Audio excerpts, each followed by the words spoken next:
Combining luxury real estate with student housing might seem unusual, but it's also highly profitable. Today, we sit down with Marci Surfas, who's been able to build a rental and flip business of $30 million in less than 4 years. We cover so much on this episode, from managing out-of-state contractors to her exact strategy for student housing and how she's been able to raise millions of dollars to scale her portfolio. You can't miss today's episode. All right. investHER Plus is officially live, and it's everything you've been waiting for. We're talking AI-powered networking to connect you with other investors who are serious about building their portfolio, not just dreaming about it. You'll get access to Market investHER, our step-by-step ebook that will help you master any market, and an on-demand real estate fundamentals course that will help you build your confidence. Add nationwide chapter access, exclusive discounts worth over $6,000, and a 21-day meditation guide because, hey, balance is key. This isn't just another networking platform. This is a one-stop shop for you to make deeper connections and build wealth. Start investing in yourself. Click the link below and join investHER Plus today. Welcome to the investHER podcast. I'm Liz Faircloth. And I am your co-host, Andressa Gadelli. So Marci, starting a real estate investing business at the age of 51 and in 4 years being able to grow it to 30 million in assets under management is not an easy feat. I want to know what inspired you to embark on this journey later in life. Prior to COVID, I was a real estate agent. So I was an agent for about 5 years. And then COVID hit, everything went crazy with the market. And I had always loved redesigning our own properties. My husband and I have been married 24 years and we've had 34 homes. So we would remodel a house and then the neighbor would buy it or, that kind of thing. So I knew that I loved construction. We had done a large project on our own personal home just prior to COVID. And then, so after COVID kind of passed through and the market was, hot and interest rates were low and all those types of things, I decided that I would finally kind of pursue my dream and start flipping houses. So, I started basically buying in, I only work in Laguna Beach where I live, and started flipping houses and we've done a ton since, and it's been amazing and super fun. And a journey, right? So let's dissect your current investing strategy. So you are focused on luxury flips, which is in your hometown there in California, beautiful California. And you also focus on luxury student rentals. I know of student rentals, but I'd love to understand what luxury means, but we'll get to that in a second. So this has been your two-pronged approach since you began. So walk us through a little bit of why that strategy, and then we'll dissect each of those particular, because they're different, right? So I'd love to just, why are you doing both, and have you always done both? So basically when so we were, I was flipping homes, again, really buying for around 2 million, selling for around 4 million in Laguna Beach with large, 800,000 to $1 million rehab budgets, which is what we still do. And then my oldest son, Nick, went away to college to Tulane University. And then our second son, Ethan, followed him to Tulane University. So we had 2 boys at Tulane. And as we were looking for student housing, if anyone spent any time in New Orleans, the housing around Tulane, while it's a beautiful part of town, it's uptown, it's gorgeous, beautiful park, nearby, all the things.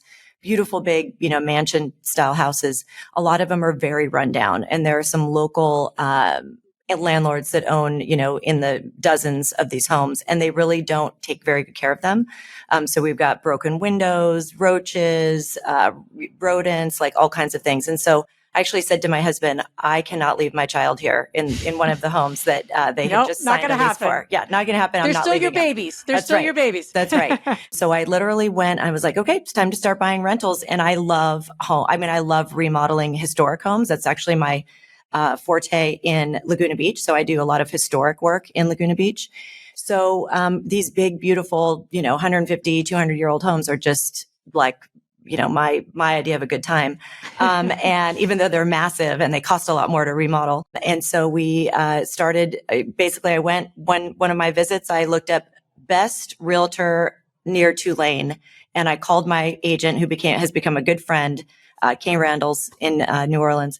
And she picked me up in my hotel and we just went house hunting, and the rest is history. So now we own 7. Kay is amazing. We've built an amazing team there.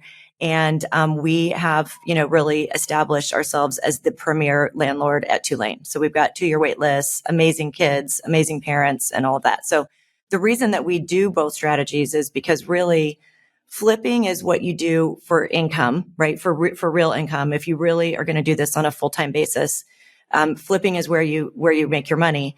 Landlording and holding is more of a long-term play. And at first, you may not, while you're stabilizing, you may not even make money, maybe losing money in the beginning, while you're stabilizing. But it's really more of a creating and building wealth strategy is renting. So you can't really come into this business and just be like, I want rentals and think that that's going to actually support you and your family. You really have to have a combination of a few different things. Yeah, no, I love that. There's so many things I want to dive into here, because the idea of, people get very, I'm sending my kiddos to college. And then you're like, hold on, where are they staying? And then you start to see all these beautiful student rentals that are at colleges right now. And I feel like when I was in college many, many moons ago, I mean, it was not like that. It was not at all. And I feel like it's just totally raised the bar. So, for those listening, that, consider, right? They, whether they have kids close to college age or not, but they're in these communities. They're like, this is an opportunity for more luxury student housing rentals, what are some of those first few steps to whether they, in terms of especially the market, right? We know market always outweighs the deal. So what were some of the things, and you knew that your kids were going already to that college, but what's some advice you can give for the women listening to say, okay, this is a good area for more of a luxury student rental, and these are the reasons why? Yeah. Okay. Well, let me first tell you what a luxury student rental is, according to me, who's kind of like created this thing out of nothing. So sure. I'm the only one that I know of that speaks about it this way. But basically, luxury student rentals are remodeled, beautiful. We've sold our last one, but we also did, we had 3 Airbnbs, luxury Airbnbs, 2 in Palm Springs and 1 in Laguna Beach. So luxury is your theme. Luxury is kind of my theme. I'm kind of a luxury girl. It's your jam. Okay, yeah, it's my jam. It's my jam. All right. But Airbnbs that we're renting for $1,200, $1,500 a night. So, really beautifully furnished, all the way down to the silverware, like all that stuff. So we knew how to do that model. So we basically do that in these student rentals. So they're completely furnished down to the silverware. The kids only bring their linens. That's it. They bring their towels and their sheets and their bedding and their pillows. And what that does is it really allows for the parents to not have to be like measuring for beds, measuring for dressers, like all those things. It also is really, really helpful because these neighborhoods around Tulane are filled with long-term residents who really get very upset about all the trash and the mattresses and the old couches left outside and those types of things as kids are moving in and out. And if you've ever been around a college town and you see the mattresses and all the stuff outside, it's really terrible. So we furnish them so that we say all the beds are queens. We have beautiful photography. And like I said, all the way, the kitchen supplies, inventoried all the way down to, the silverware and the dishes and all of that. And then also, as far as the part of being luxury is also the security. So we have Ring doorbells, we have Ring cameras, we have ADT security. We have all of that as well for the kids because New Orleans, is New Orleans. It's a city. But I think, no matter where you are, when you hear these stories about things that sometimes happen at colleges, really tragedies, and we want the kids to be safe. So that's how we make them luxury. Now, how we decide what's a good market, and we are looking for some new markets at this point, are basically you need to be in a market where it's mostly people from out of state. So if you're at like a big, so like LSU would not be a great market for us because LSU is a lot of kids from Louisiana. Tulane is like 80% from outside of Louisiana. So why does that make a difference? Because out of state, private tuition, out of state. So they can really, our bedrooms go for between $1,500 and $2,000 a bedroom. So you want to have the parents and the families that really, that is typical for them. And that's more normal. Also kids that don't live at home, right? So at LSU, a lot of those kids live in Baton Rouge. Like they just drive to school, right? So you want to have pick a university where really it's people from out of state. And then for us at Tulane, study your demographics. At Tulane, it's New Yorkers, Florida Californians. That's where so many of the kids come from. And these, again, those parents are, $2,000 a bedroom. That's cheap compared to where we live. The parents in this case are really your customers. In addition to the kids want the great place that's nearest. And here's the other thing. A lot of kids come to school without a car. It's very common for them to come to school without a car. A lot of these kids are not working. They don't need a car. So they come to school without a car. Also, not great to bring a car in particular to New Orleans. It might get stolen. So, just to say, so the kids don't bring cars. So you want it to be somewhere that's very close to be walkable in case they have a night class, or to be walkable from the bar, from the favorite bars. You want them to be able to get home in a block, right? So you have to be really, really careful about where these locations are. You can't just say, oh, well, it's a mile from school. That's way too far. We don't do that. We actually have 7 properties, and the one that is furthest away, that's like 5 blocks away, that's the one that's typically hardest to rent. Sure. So even though it's 5 blocks. So what's your rule of thumb in terms of proximity? We really want to be in that, if you looked at a map of your university, try to be within a block on that perimeter. And really in our case, it's the block around the left side, if you're looking at a map, because that's where most of the bars and restaurants are. So there's that. And then there's also the fact that in New Orleans, there's a building, the planning department will not approve anything over 4 stories. So you don't have the big, huge student housing operators coming in there and building high rises. And, New Orleans is a city, so they're not making any more land. And we know That's a really good point. we know that they need more beds. The schools want to bring on and take more tuition at $72,000 a year, right? All the private schools and all the public schools who are taking out of state. Kids are paying that much for public schools out of state. So they want to take more kids. And so they want more bed, they want to have you there and have more beds to provide so that they can accept more kids. I love that. So I want to take a step back. So remodeling was your thing. And I think that's a really good point, right? So you had the experience of remodeling the flips in California. So transitioning that to now a, long-term hold, what kind of team did you have to, build around in New Orleans to be able to pull that off? Or did you take it down to the studs? Like, what are we talking about in terms of remodel? Because obviously remodeling could be, anything and everything. So there's layers, there's stages of it. So walk us through like that, one of your deals in New Orleans, and, how did you pull the team together? How did you also transition from flipping luxury to more of like student housing? I get it's luxury, but I'm sure you had to tweak your strategy, if you will, because this is more of a long-term hold. So walk us through that if you can. Absolutely. I think in the beginning, for sure, I made some mistakes, which were I treated them more like flips. So I was doing like things that I really didn't need to do, like what? Like I didn't need to paint the entire outside because I liked a different color better. Because by the way, these houses are massive. So painting can be $30,000, $40,000. They're like big apartment buildings almost. $30,000, $40,000, $50,000. So I did go through, one very bad contractor and then found my way to an amazing contractor who is very entrenched and knows the city really well. And then found my way to yet another contractor, because sometimes they're busy. So I've got another contractor now that we just love. It's actually a woman. And she's amazing. She actually went back and got her master's in construction management. She's just over the top. So it's really fun to kind of work with her and have another woman on the team. Gets everything done on time. Everything's clean. You could eat off the floors. So she's been amazing to work with. So yes, we definitely have a team in place, that we've now, really curated over the last 3 years.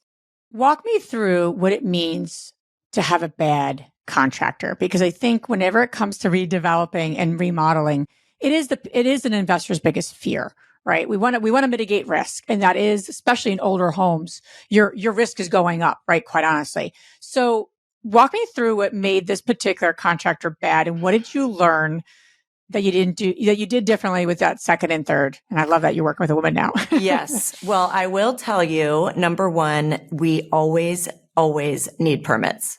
So if you listen to a contractor and they say, as my first contractor said, since Katrina, we don't even get permits to do roof repairs because, since then, well, that wasn't true. So as soon as he put a 20-foot dumpster on the driveway and then ripped the entire roof off, and then the elderly neighbors got furious that somebody was doing work, and they heard that students were going to move in, that is just a combination. That's just a mess. And I was told, over and over again, oh no, you don't need to repair the roof because there was a small roof leak. Repair the roof. You don't need a permit. Well, so that set me back a couple months of having, battling with the city, which brought me to the next amazing contractor that knows the city really well. So he was able to help get us through that because we could still be stuck, with a red tag or a stop work order at this point, years later, because they really, cities, if you get a stop work order, they put you at the back of the line, they like to torture you a little bit. So I think that, that number one, as the developer or as the operator, you set the rules, and the rules are we always work with a permit. Okay. I don't care. So that's one thing. No matter what they say, and do that for yourself as well, because those are when that happens and you get set back months, it really causes problems. And then his behavior and his attitude when we did get the red tag and I called to have that dumpster removed off the front of the house. And then he refused to come back to the job site. So he did end up giving some of my deposit back, which was great. But it was a really rough time. So I think that just vetting, making sure that they're licensed, making sure that they are always doing things really on the up and up, especially if you're out of town. So I was living in California and coming back and forth to the job site. So really was counting on a GC to really manage it correctly and with all the necessary permits. So that's one thing that makes a bad contractor. It's probably a long list. We could probably record a whole other episode about that. Yeah. But knowing what you know now, the amount of deals that you've done both in two different markets. Yeah. What questions would you ask a new contractor that, depending on their answer, you'd be like, okay, what's a red flag? What's not a red flag? Like knowing what you know now, what would you have asked that quote unquote bad contractor? And could you have seen that behavior besides the permits, which sounds like an important one? What other questions would you ask them now if you had to do it over again? I think that a few things. Number one, you want to make sure that you're really checking their license. You want to make sure that, usually it's a red flag when a contractor is asking you for money up front. Most, all good contractors, good GCs, they have terms at supply houses, like all that stuff. They're not going to ask you for payment up front. They're just generally not, unless you're actually providing the supplies that you bought. Maybe you could do that, but, that would be definitely one question. We operate much more as like a commercial account, right? So they do the work, they bill me once a month. We pay the bill once a month. They're used to working with construction draws and timing and all of that kind of thing. So that, I would say that, and then just making sure that they've got, their insurance and all that stuff in line. Those would be questions that I would ask, because a lot of people really fly by the seat of their pants and they don't have those things in place. And so I can't tell you how many women I hear about who prepaid a contractor and then lost all their money in this business. So that's something we never do. Yeah, absolutely. And a payment plan, is really important. Is that how you operate? Your deals where it's like phases. They have to complete these phases in order to get paid for that particular, Yes, yeah. Exactly. And my Yvonne, my female GC, she doesn't pay her subs until inspections have passed on that. So the electrical doesn't get paid until the electrical inspections been passed. Which seems like such a simple thing, but I think it took us a long time to figure that out too. Yeah. Which is it's so important and so critical. It's the simple things, right? Because then everyone's motivated to get that done, and you need to keep that. You need to have that in the contract, and you also need to keep that as a constant motivator so people get the work done correctly, not just done. So you have these student rentals that you're remodeling, you're managing over in Louisiana. Then you have your luxury flips you're doing in California, and you're raising money for all of it, right? So did you self-fund your flips at first, and then when you transitioned to your student rentals, you started raising money? At what point did you start using other people's money to to build your business and to do more deals? Yeah. So I actually used other people's money from my very first deal. So and my very first deal is kind of a fun one because I did borrow the whole down payment. This was a business I wanted to build and start on my own, which I did.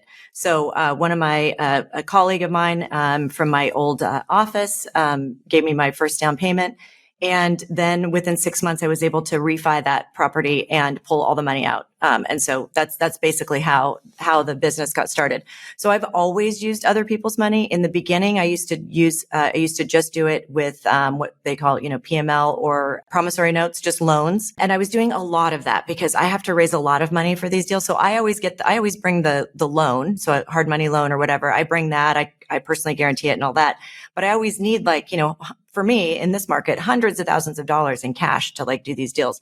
So I was doing a lot of private money lending and giving people seconds or silent seconds, that type of thing. And then I joined Strive, I think 3 years ago or so. And I was on a mastermind call with you and you said, Marci, let's talk about things being a security or not, right? When someone is just giving you money or investing with you and they're in a purely passive role. And you've promised a return and they're passive, even if it's a loan, all those types of things, JV loan, all that. So that really set me down a path to really, understanding that. And that is really where my whole business changed. So we've actually launched a private equity fund called Veranda Capital. We have a 506C offering and a 506B offering. So for accredited and non-accredited. And we do it as a customizable fund. So all of our different projects are in that fund. It's complicated. We can talk about that in depth another time. But that really set in motion the ability to raise capital correctly, legally, and quickly, and really has allowed us to grow much faster. So it's really difficult to go hat in hand around for each deal and try to just borrow money and then try to make people feel secure with a second lien position or whatever it happens to be. So much easier to do it in the correct way, in the more correct and the more scalable way, which is capital raising. And I think that capital raising is actually another asset class, almost not asset class, but it's another skill set besides there's flipping, there's rentals, and there's capital raising. Capital raising is an incredible industry that is also wide open and amazing for women to participate in. Yeah. It's funny because I have a similar path that we got our first private, because we scaled our, multifamily portfolio, me and my husband, really on raising private capital. We also worked with lenders at the beginning, depending on that type of project. But then we really got into, full on syndication and raising and getting passive investors into our deals, for many years. But the key to it, and I love what you're saying. I've seen such a cool, growth and trajectory for you too, as you've been involved in Strive. So I love what you're doing. It's one thing to be part of something, to get some support, get some advice, and then just go do your own thing anyway. But it's another thing you know what? I'm going to go try this, or I'm going to put this in place, and then to do it. And so I just love that. The key to equity for those listening, right? You're raising money for deals. And that is literally how we grew our business, but you have to use the right tool for the right project. And there's different tools for different projects. And so I think that's the biggest thing. And it's not just obviously working with on the debt side is you're working with a lender and it's a loan. I see so many women winning right now, lending their money out right now.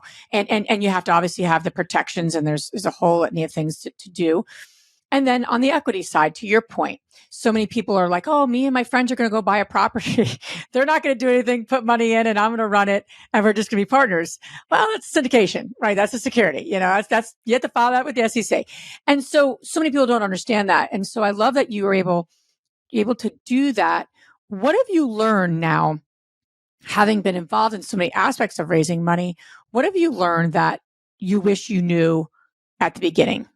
For women who are maybe nervous about raising money, right? Because it's a big one, right? You're not just, raise some money for some deals. I mean, this is people's hard-earned, usually very hardworking people. These aren't billionaires. So what have you learned that you wish you knew when you started raising money? Okay, there's a couple little things. These are super detail, kind of a detail, but I think important. So, raising money, it's all detail, right? Yeah. So what some other women's networks teach is just flat out wrong, which is these partnerships where everyone runs in and becomes partners with their friends. That's a JV. That's not a JV. A JV is where everyone is active, right? And everyone is active, and there's veto power and there's voting power and voting rights and all those things. So if anyone hears anything from this today, please know that a partnership with your friends where you're doing all the work and they're all the money, that is not a JV. that is a security. If they are passive and you've estimated a return, that is a passive investment. That is a security. So the other note on that is when you do have these JV agreements, you have a lot of women running around with SDIRAs and they've moved their funds into SDIRAs correctly, which self-directed IRAs. Self-directed IRAs, yes. And like Liz and I just spoke at the Quest conference recently. The SDIRAs are amazing, but if you have a what they call checkbook self-directed IRA, where you just can write a check without having it go through the process at one of the bigger companies like a Quest or something like that, a lot of those women are writing checks to a JV, which you cannot do with an SDIRA without having that huge, UBIT tax or, the extra, because SDIRA funds are supposed to be used only for passive investments. And a JV is an active investment by just definition. So that would be one little thing that I learned along the way, that actually Quest caught in a thing that I was doing early on with something that I thought was a JV that wasn't. They caught that, and that's been something that's been really interesting to learn and find out, and that I tell people, and often to their shock. But I tell women like, okay, so you're invested with an SDIRA into a JV, and that's actually a thing, and you're going to have a tax problem. So that's one little thing that I've learned. That's one little thing, like all the many things. But you've been able to scale, raise money, and really have these two strategies at play at the same time. You're growing a business, and you took a lot of what you learned along the way. Like you said, you did a lot of the remodeling, and you just really saw how I can do this here. I could do this here. So you're like, kind of a step forward. It's a step up, where we often think we're just starting from ground zero. And so many women are not starting from ground zero. You may not have remodeling experience, but you have other things that you bring to the table. I'm curious, what for you has been most helpful, being part of our Strive mentorship program? This is for women who are doing at least 5 to 10 deals or more. A lot of the women in our group are doing more than that, and they're playing at a level, right? I'm just curious. We have masterminds. We do a lot of different things within our mentorship. It's all group coaching with the knowledge, the skills, and then the support. That's what we really are all about. Love to hear what you've gotten and how it's impacted your business. Okay. Well, first of all, I'll say that just being in a group or a room with other women that are playing at my level or above gives me something to look up to and look forward to. I think it was 2 years ago at InvestHERCon, which is my favorite conference of all time. Everyone needs to go to InvestHERCon in Orlando next June. I tell everyone. And there was a gal sitting next to me, and we were talking about, you had put us into like little breakouts, and we were supposed to tell the person next to us like where we were stuck or something. And the gal next to me said, I'm just stuck at 50 million in assets under management. And I just can't believe that I didn't get to 75 this year. And I was like, okay, well, great. That's amazing. So that was awesome. And then I got, and then since then, I've grown my assets under management quite a bit. So just being around that, it was really great for me because I love being around other people that have been there and done that and that we can really learn from. The other thing is, I did have my real estate license. And if you don't have your license and if you are flipping, I tell everyone, get your real estate license because you can, make the money on the buy side or the sell side or whatever. But I joined the EXP, the investHER EXP group. That's been super great, because that's mostly, we're mostly, on the developer operator side, but we have our license. So that's been really helpful. And really just being in Strive, the resources and the pods are incredible. Like I'm in Camille's pod right now. It's mind blowing. And I mean, you think a lot and then you go into a pod and you learn something, that somebody else has mastered that you might be a little bit more new to. And it's all so additive. I can't even tell you. It's just been, it is priceless. I think it's the best deal out there is the price of Strive. And, it's the contacts and just everything about it is amazing. So I recommend it all the time. Well, I appreciate that. I think the key when you're part of any group, right, and you're learning and you're growing is, can I learn from different people who have different expertise? I always get really worried if I'm part of a group and I'm learning from one person. I mean, I've been in real estate a long time. I've done a lot of different things. Am I going to tell you everything about every single aspect of real estate investing? No. There's people that are like Camille is going to teach creative financing the way she does with subject to much better than I can. And I think it's a danger. My personal opinion, if I'm getting on my little horse there, is that it's a danger to just learn from one person, because not everyone can know everything about this business, because there's so many different aspects on the operational side, the raising private money side, the construction side. I mean, you could keep going and going. So the way we built Strive was always intended, to your point, a pod is a small group of women learning from another pod mentor. That's not me or Andressa. We really come on, we're resources, support for the expertise that we have. And I weigh in on different things that I know a lot about. And so I just love that. Whether it's Strive, obviously I fully love Strive and I love building and I love passionate about what we're doing with the women playing at that level. Get advice and get support from different women, different people. I think that's important, that know what they're doing and that have done it and are still doing it. Still an active investor, and I'm passive in many projects. I'm also, our team is also active in doing 5 different new construction buildings right now. So it's, that's all really important. I just want to say that as well, because it's not always talked about enough. And I think that guru approach, that one person approach is not where it's at right now. It is definitely not where it's at. And a lot of times that guru that you're seeing on like social media or whatever, that guru is not actually working in the business anymore. They might be focused completely on, building this education company or whatever it is. And they're not even doing what you're doing. Like a lot of times I know more than those types of people. So the other thing is, aside from the pod leaders and all of you and the people that come on to speak and, all of that is just each other. When we can post something in Strive, and then sometimes I'll pitch in even on our pod calls or whatever, and I'll say something. I think it's all just so additive. I mean, really super valuable.